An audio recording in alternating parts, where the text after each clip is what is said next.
Computer. Okay, and welcome to our next segment.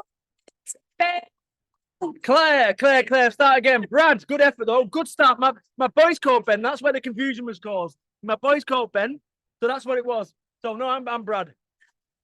Good start. To be fair, he's been standing me up for hours, so it may have been deliberate. You know what? Treat them mean, keep them keen. Everyone can now see the filters. It's a gorgeous shade of coral. Look, gorgeous on. So, right. Who are you? What are you doing here today? It depends which version do you want. You know, there's two versions of us. There's a good version and there's a not so good version. So which one do you want? Hashtag not perfect. I like that. True story. You know what? Depends on which version you want of me. I'm Brad Burton. I left school with no qualifications, brought up as a single parent. My mum brought me up. Dad left when I was 6 months old. Done 4 years on benefits. Got shot at when I was 21. I've been addicted to drugs twice. You've got to work really hard to get addicted twice. I've had a nervous breakdown, a proper one, and I've had 3 burnouts, and I delivered pizza at 31. Or we can have the other one, which is Brad Burton, the guy who changed his life at 31. So that's 20 years ago, 51 at the moment. I know I look great. Thank you. I know. You know, listen. So I am 4-time best-selling business author, the founder of 4 Networking, the UK's largest joined-up business network before the pandemic, and the UK's #1 motivational business speaker. And people say to me, Brad, how did you become the UK's #1 motivational business speaker? Truth, I just made a website. I said I'm the UK's #1 motivational business speaker. And the first person you've got to convince of your brilliance is you. Yeah. If I said to you, you know, I'm the greatest, which boxer am I referring to? Muhammad Ali. Yeah. And the reason that we refer to Muhammad Ali as the greatest 40 years on is because he referred to himself. So it's really quite important that the biggest fight of your life is the one versus yourself, you versus you. So this month in March, we're all about new beginnings and transitions, and really capturing that spring energy. What do you think it takes to sustain leadership, sustain that kind of consistency? Yeah. You need to understand why you do it. See, if it was left to me, as it once was, I'd just be smoking bongs all weekend. However, when my children came along, that was my motivation, because for the first time ever, it wasn't about me, it was about someone else. And I think that's what you've got to do. You've got to find a way, you've got to find something, a thing that actually drives you. And in my case, it was my children, my family. To make it a life, the likes of which I didn't have. Yeah. So, 2 other big questions. One is, obviously, you have learned and grown and learned and grown and learned and grown. What advice would you give to yourself back in your former self? That you're good enough, that you are good enough, Brad. And because I think what happens is, you know, I've moved 14 times from the age of 8 to 14. How many times have you moved from memory in the last, say, 20 years? 12. Right, 12 times. However, you've been living in one place all your life, your brain, your mindset. And I think that what we end up doing is thinking, oh, it's about my job, it's about this, it's this. This is where any change starts. If you can sort this out, if you can win this over, you know, your biggest chance of success is this. Your biggest chance of failure is this. And I said there's 2 versions, there's a good version, not so good version. And the biggest fight of your life as to which version you become.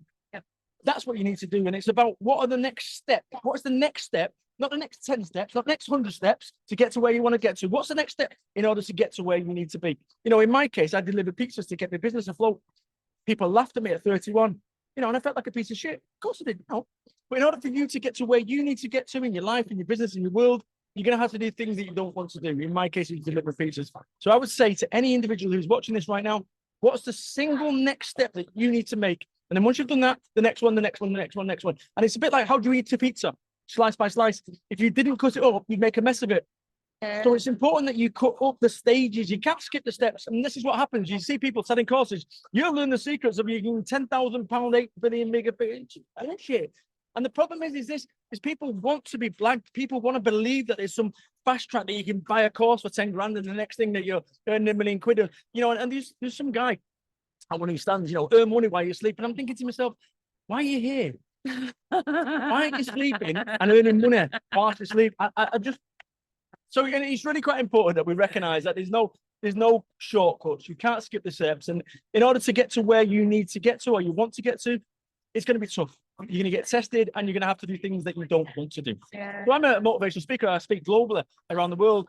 People go, oh, Brad, you're so motivational, you're so inspirational. Oh, thank you. I can tell you, that wasn't how it always was. I used to be absolutely terrified of going on stage. Terrified, like genuinely, almost wretched beforehand. And people wouldn't know that. And you know, you see me now, and every single expert speaker that you ever saw was at one point nervous and fearful. And I think this is what people need to understand. You need to start somewhere. Wherever that somewhere is, start today. And be gentle enough that you can. Have you seen? Oh, let me give you my best Bradism ever. A mistake is only a mistake after the event. Up until that point, Yeah. nobody wakes up and says, you know what, I'm going to go fuck up today. On occasion, we do. And this is the thing, a mistake's only a mistake after the event. So you've got to understand that prior to that mistake, it was the correct decision. And what we need to start doing is start talking ourselves into things rather than out of. Don't get it perfect, just get it going. So two more questions. Please. One is, we're liking this idea of transitions. And if I'm Beyonce, I can put out a country album. Of course you can. I can do a pop album. This ain't Texas, girl. But artists are reinventing themselves all of the time. So what would be your album cover for this year? What would be your style? For this Oh, year? I've What would got that look like? one. I've got one I could show you. Genuinely. I could show you right now exactly what it is. Look, you know what? When I started out on this game as a motivational speaker, people said, oh, you'll never succeed. Why not? Well, you've got a shaved head, you've got tattoos, you look like a drug dealer.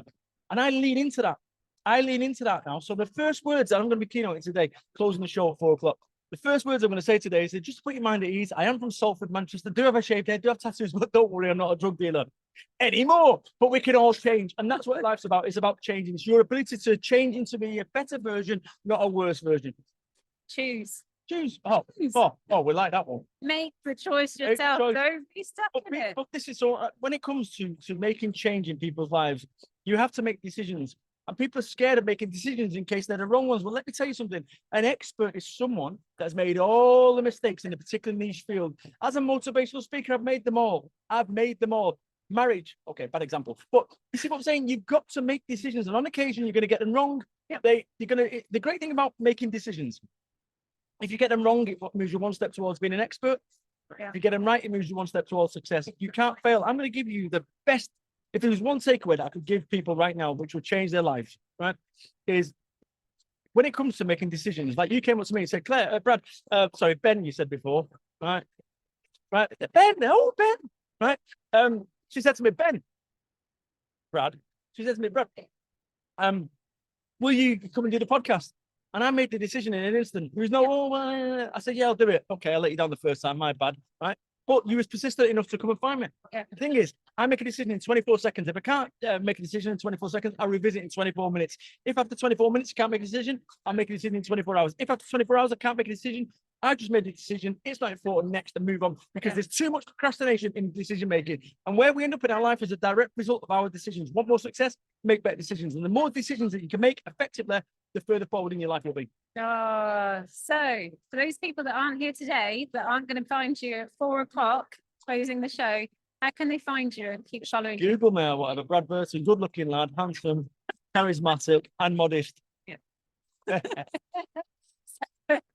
Success from Exponential Potential.